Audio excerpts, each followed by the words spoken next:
Išvardinkite, ką gero padarėte, kokius veiksmus užblokavote, kad geriau būtų ukmergiškiams. Ar po metų pasiruošę padėti mandatus, jei nesiseks įgyvendinti savo pažadų? 2007-2011 metų taryboje dirbom 2 Naujosios sąjungos atstovai. Buvome koalicijoje kartu su kitomis partijomis.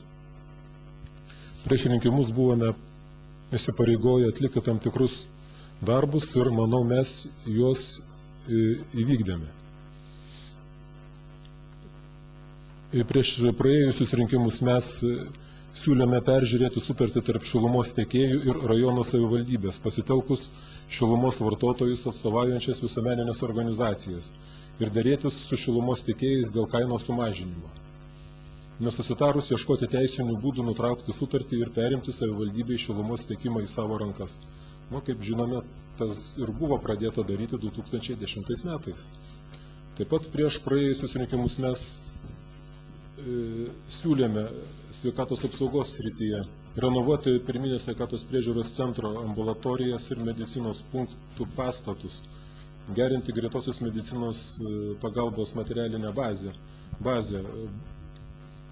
Buvo sutvarkytos ambulatorijos ir medicinos punktai, įsigyti nauji greitosios pagalbos automobiliai su modernia įranga. Taip pat siūlėme labiau kontroliuoti ikimokyklinių ir mokyklų vaikų maitinimą. Sudaryta savivaldybės komisija, kuri kontroliuoja sutarties vykdymą, o ikimokyklinėse įstaigose maistas ruošiamas pačių įstaigų jėgomis. Siūlėme plėsti ir modernizuoti Ukmergės miesto ir rajono vandentiekio ir nuotekų tinklus, užtikrinti geriamą vandens kokybę, įrengiant vandens gerinimo įrenginius, kas ir buvo pradėta vykdyti, bei darbai tęsiami toliau. Siūlėme modernizuoti kaimų apšvietimo tinklus. Tai buvo sutvarkyta ir dabar vakarais gyvenviečių gatvės yra apšviestos. Remdami vietos veiklos grupės skatiname lėšų pritraukimą iš ES fondų, tikslus skatinti ir remti kaimo bendruomenių plėtrą, ekologinę žemdirbystę, kaimo amatų vystymąsi. Tai keli pavyzdžiai įrodantis, kad mes prieš praėjusius rinkimus nedalinome tuščių pažadų ir stengsime ateityje vykdyti, ką įsipareigojame. Partijos šūkis yra kviečiame keisti. Ukmergės valdžioje esate daugiau kaip 10 metų. Tad kyla skaitytojų klausimas, kodėl manote, kad reikia keisti Ukmergę? 10 metų. Sveiki visiems. Vienu žodžiu, galima sakyti, pažodžiai neturėtų suprasti šitą, keiskime pilnai Ukmergės. Vienu žodžiu, turėtume keisti ją, suderinti, daugiau derinti veiksmus su visuomenė, kad valdžia priimtų žmogų kaip savo lygų. Ir kada žmogus ateina su savo problemomis į savivaldybę, su savo klausimais, kad neiškiltų dar daugiau jam problemų, o tos problemas būtų normaliai sprendžiamos žmogiškajam lygyje. Tai toksai būtų dalykas. Jūsų partijos atstovas vadovavo kontrolės komitetui. Ką konkretaus kontrolės komitetas nuveikė, kokias savivaldybės negerovės, jeigu tokių buvo, atskleidė? Ukmergės rajono savivaldybės tarybos kontrolės komiteto veikla buvo organizuota vadovaujantis Lietuvos Respublikos vietos savivaldos įstatymo nustatytais įgaliojimais pagal savivaldybės tarybos patvirtintą veiklos programą. Pagrindinė mūsų veikla buvo analizuoti savivaldybės kontrolierės darbo planus ir juos koreguoti, analizuoti savivaldybės kontrolierės ataskaitą, taip pat teikti, ieškoti negerovių ir teikti pasiūlymus administracijai, kaip tas visokias negerovės pašalinti. kontrolės komiteto posėdžiai vykdavo kartą per mėnesį pagrinde. Tai atskleidėm nemažai negerovių ir buvo būtų ūkio problemos sprendžiamos 2009 metais ir medžiaga perduota prokuratūrai. 2010 metais ligoninės auditas atliktas. Taip pat čia labai daug tų mes problemų svarstėme ir čia aš galėčiau 2 valandas jas aiškinti. Ir manau, kad mes su savo darbu susitvarkėm, jeigu, kaip pasakyti, kiekvienas tarybos narys, net ir Ukmergės rajono gyventojas, gali su savo klausimais kreiptis į kontrolės komitetą ir jie būna nagrinėjami. Ir tų klausimų visokių sulaukdavom, bet norėjusi, kad tų problemų būtų keliama daugiau, kad mes būtume galėję jas analizuoti ir spręsti, padėti jas. Tai kontrolės komiteto pirmininkas ir užsiminė apie butų ūkį, tai sekantis klausimas kaip tik ir bus. Ar jūsų partija pritarė mero vykdomai politikai, jūsų nuomonė apie daugiabučius namus administruojančią įmonę UAB Ukmergės butų ūkis? Mero vykdomai politikai pritarėm dalinai. O dėl daugiabučių namų administravimą vis dėlto turėtų daugiabutis būtas pasirinkti ne vieną kažkurią įmonę, kurie administruotų, o, kad nebus sudaryta kaip monopolis, o jis galėtų pasirinkti savo nuožiūrą, galbūt geriau aptarnaujančią. Kokių veiksmų imsitės dėl konflikto su šilumos ūkio nuomininku Miesto Energija? Veiksmų imtis negalima dėl to, kad kol kas visas konflikto aplinkybės yra tyriamas sprendžiamas teismuose. Ir pakol teismai nesibaigė, mes nieko negalime daryti. Todėl reikia laukti, pakol teismai priims vienokius ar kitokius sprendimus. O kaip jūs būtumėt pasielgę, jeigu būtumėt vadovavę rajonui?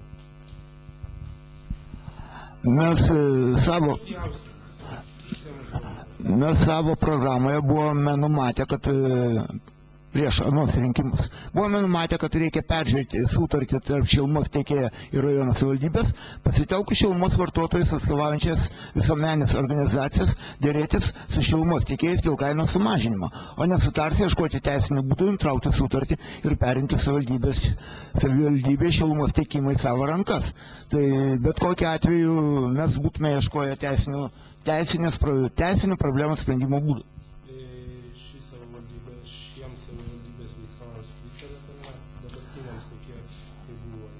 Aš dar kartą kartuoju, mes būtume ieškoję teisinių problemų sprendimo būdų.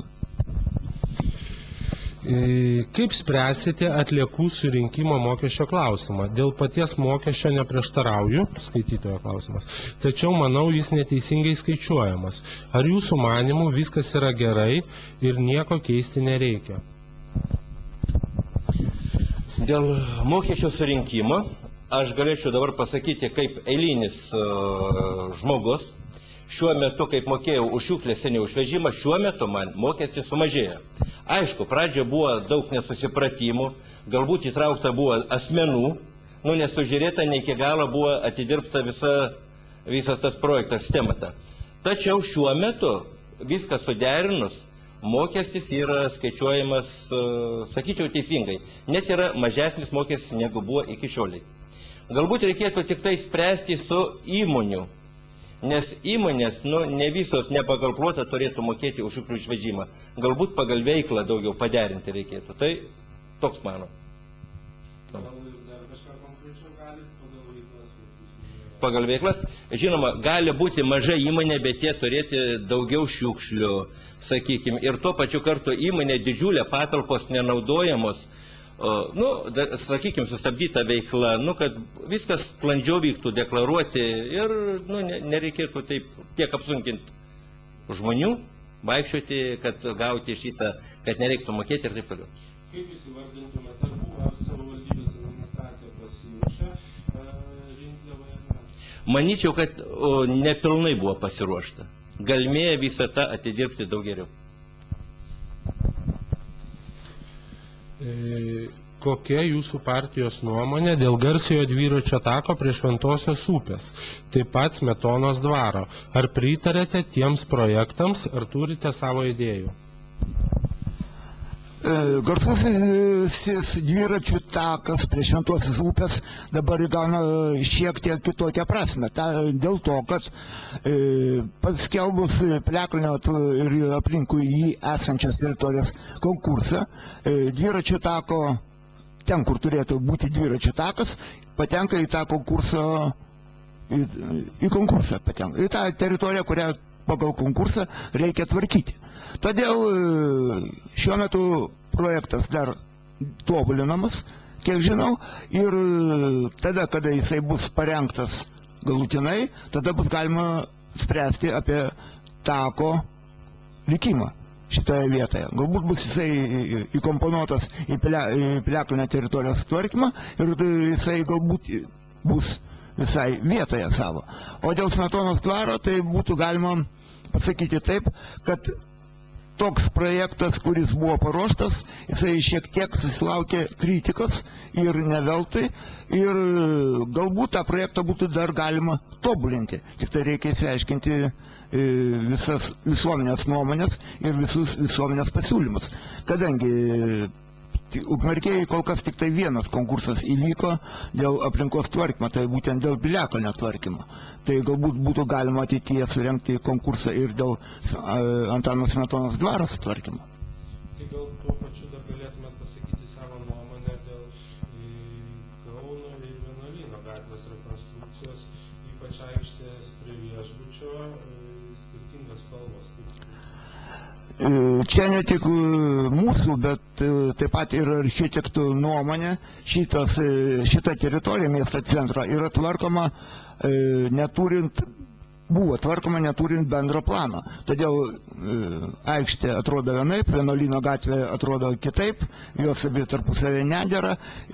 Planuojama tvarkyti ir Kęstučio aikštę ir vėlgi gali atsitikti taip, kad ir šita aikštė nederės prie šitų dviejų. Todėl bet kokiu atveju reikia skelbti konkursus tam, kad dalyvautų keletas arba 14, jeigu galima, architektų, kurie galėtų parengti gerus projektus. Ir negalima konkursą daryti per 2 savaitės, kadangi 2 savaitės architektų teigimu tai yra mažas laiko tarpas tam, kad būtų galima parengti kokybišką projektą. Kokių minčių turite dėl karinio miestelio ir pietinio miesto apvažiavimo bei draugystės kino teatro? Juk negerai, kad toks pastatas tokioje vietoje nyksta. Šitie projektai jau parengti, jie svarstomi ir reikia dėti visas pastangas, kad šitie projektai būtų įgyvendinti. Nes karinio miestelio palikti tuščią vietą, tai būtų neprotinga, sakykim taip, kadangi tai yra pakankamai didelė teritorija ir karinio miestelio projektas, tvarkymo projektas jau parengtas prieš keletą metų. Ir įgyvendinus šitą projektą, karinis miestelis taptų turistų traukos zona, kas būtų labai naudinga miestui. Pietinį miestą apvažiavimą taip pat galima būtų parengti, tik tai, aišku, vėlgi kilo problemos dėl didelio finansavimo, bet jisai būtų irgi reikalingas. O taip pat ir draugystės kino teatros tvarkymas irgi labai reikalingas, kadangi jeigu mes nieko nedarysim, paprasčiausia kino teatras vieną dieną gali sugriūti. Pritarėte visiems savivaldybės administracijos parengtiems projektams, šių teritorijų tvarkymo projektams? Šiem projektams be abejo pritarėme, kadangi tai yra reikalinga, nes miestą reikia tvarkyti.